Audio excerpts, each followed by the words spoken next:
Hello മച്ചന്മാരെ, നമ്മുടെ പുതിയ വീഡിയോയിലേക്ക് എല്ലാവർക്കും സ്വാഗതം. മച്ചന്മാരെ, ഇപ്പം നമ്മുടെ കയ്യിൽ നിന്നുള്ളത് 2007 മോഡൽ മേജർ ജീപ്പാണ്.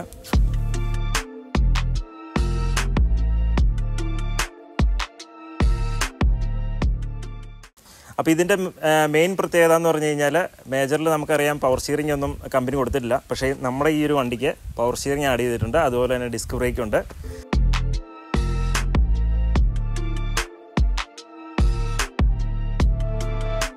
കൂടാതെ ഈ ഒരു വാഹനത്തിന് പുതിയ ബോഡിയാണ്, അതുപോലെ തന്നെ പുതിയ പടുത, കൂടാതെ ഫ്രണ്ടിൽ 2 പുത്തൻ ടയറാണ് വന്നിരിക്കുന്നത്.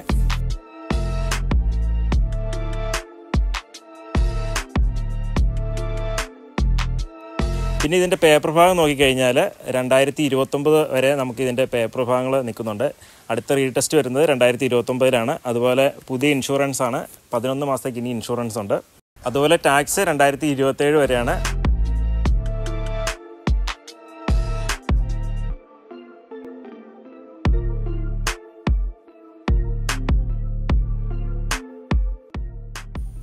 ഈ ഒരു വാഹനത്തിൻ്റെ എൻജിൻ സൈഡ് നോക്കിക്കഴിഞ്ഞാൽ ടർബോ ചാർജ് എഞ്ചിനാണ്. അതെല്ലാം സ്റ്റോക്ക് കണ്ടീഷനിൽ തന്നെയാണ്. കൂടാതെ സ്റ്റോക്കായിട്ട് വരുന്ന പവർ ക്ലച്ച്, പവർ ബ്രേക്ക് ഒക്കെ നമുക്ക് ഇതിന് കാണാൻ പറ്റും. നമ്മൾ അഡീഷണൽ ആയിട്ട് ചെയ്തിരിക്കുന്നത് ഡിസ്ക് ബ്രേക്ക് ആഡ് ചെയ്തു, അതുപോലെ തന്നെ പവർ സ്റ്റിയറിംഗും ചെയ്തു എന്ന് മാത്രമേ ഉള്ളൂ. എൻജിൻ സൈഡും അതുപോലെ തന്നെ ഗിയർ ബോക്സും ഒക്കെ പക്ക കണ്ടീഷനിൽ തന്നെയാണ് ഇപ്പോൾ. ഈ ഒരു വാഹനത്തിൻ്റെ ഗിയർ ബോക്സ് നോക്കിക്കഴിഞ്ഞാൽ കമ്പനി കൊടുത്തിരിക്കുന്നത് 5+1 ഗിയർ ബോക്സാണ്, NGT 520. ഇതൊരു 5 സ്പീഡ് ഗിയർ ബോക്സാണ്. യാതൊരു പ്രശ്നങ്ങളോ സ്ലിപ്പോ അതുപോലെ തട്ടലോ ഒന്നും ഈ ഒരു ഗിയർ ബോക്സിൻ്റെ ഇല്ല. പിന്നെ കമ്പനി കൊടുത്തിരിക്കുന്ന ഹാങ്ങിങ് പെഡൽസ് ആണ്. ഇതെല്ലാം സ്റ്റോക്ക് കണ്ടീഷനിൽ തന്നെയാണുള്ളത്. 1,20,000 കിലോമീറ്റർ മാത്രമാണ് ഈ ഒരു വാഹനം റൺ ചെയ്തിട്ടുള്ളൂ. മഹേന്ദ്ര മേജറിന് ഇതൊരു കിലോമീറ്റർ അല്ലെന്നുള്ള കാര്യം നിങ്ങളിൽ പലർക്കും അറിയായിരിക്കും. കൂടാതെ ഈ ഒരു വാഹനത്തിന് നമ്മൾ അഡീഷണൽ ആയിട്ട് ചെയ്തിരിക്കുന്ന പവർ സ്റ്റിയറിംഗ് ബൊലേറോ പാസഞ്ചറിൻ്റെ ആണ്. വളരെ സ്മൂത്തായിട്ടുള്ളൊരു സ്റ്റിയറിംഗ് തന്നെയാണിത്. നമ്മൾ ആദ്യമേ തന്നെ പറഞ്ഞു ഈ ഒരു വണ്ടിയുടെ പുതിയ ബോഡിയാണെന്നുള്ളത്. ഈ ഒരു വാഹനത്തിൻ്റെ ബോഡി പാർട്സുകളെല്ലാം പുതിയത് തന്നെയാണ്. അപ്പോൾ പഴയ ഒരു ബോഡി പാർട്സും നമ്മൾ ഇതിലെടുത്തിട്ടില്ല. പ്ലാറ്റ്ഫോം ഏരിയ ഒക്കെ നിങ്ങൾക്ക് നോക്കിക്കഴിഞ്ഞാൽ മനസ്സിലാവും പുതിയ ബോഡിയാണെന്നുള്ളതും. അതുപോലെ തന്നെ തുരുമ്പോ കാര്യങ്ങളോ ഒന്നും തന്നെ ഈ ഒരു ബോഡിയിലില്ല എന്നുള്ളതും നമുക്ക് മനസ്സിലാക്കാൻ പറ്റും. ഏറ്റവും കൂടുതൽ കാലതാമസവും കോസ്റ്റും വരുന്ന ഒരു വർക്കാണ് ബോഡി വർക്ക്. അത് ഈ ഒരു വാഹനത്തിന് 100% പറയാം. കോമൺ ആയിട്ട് മഹേന്ദ്ര ജീപ്പുകളിൽ തുരുമ്പൊക്കെ എടുക്കുന്ന ഭാഗങ്ങളാണ് ഈ ഒരു പ്ലാറ്റ്ഫോമും അതുപോലെ ഡ്രൈവിംഗ് സൈഡിൻ്റെയും കോ ഡ്രൈവർ സൈഡിൻ്റെയൊക്കെ പ്ലാറ്റ്ഫോം ഏരിയയൊക്കെ. അപ്പോൾ ഇതൊക്കെ നിങ്ങൾക്ക് നോക്കിക്കഴിഞ്ഞാൽ കറക്റ്റായിട്ട് മനസ്സിലാവുന്നേ ഉള്ളൂ. കൂടാതെ നമ്മുടെ ഫ്രണ്ടിലത്തെ ടയറുകൾ പുതിയതാണെന്ന് ഞാൻ ഓൾറെഡി പറഞ്ഞിരുന്നു. MRFൻ്റെ ടയറാണ്.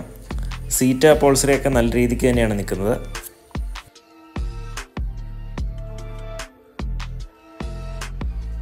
അപ്പോൾ നമുക്ക് വണ്ടി ഒന്ന് സ്റ്റാർട്ട് ചെയ്ത് നോക്കാം.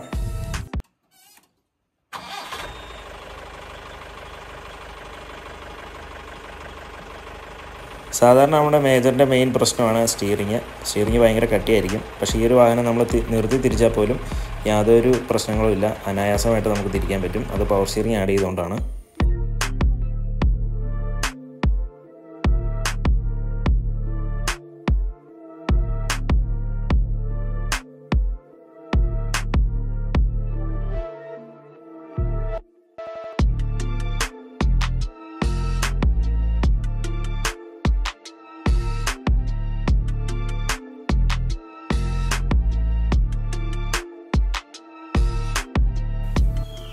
മച്ചാന്മാരെ, അപ്പോൾ ഈ ഒരു ലോ കിലോമീറ്റർ മേജർ സ്വന്തമാക്കാൻ ആഗ്രഹമുള്ളവർ ഡിസ്ക്രിപ്ഷൻ ബോക്സിലെ നമ്പർ കൊടുത്തിട്ടുണ്ട്, അതിൽ കോൺടാക്ട് ചെയ്താൽ മതി കേട്ടോ.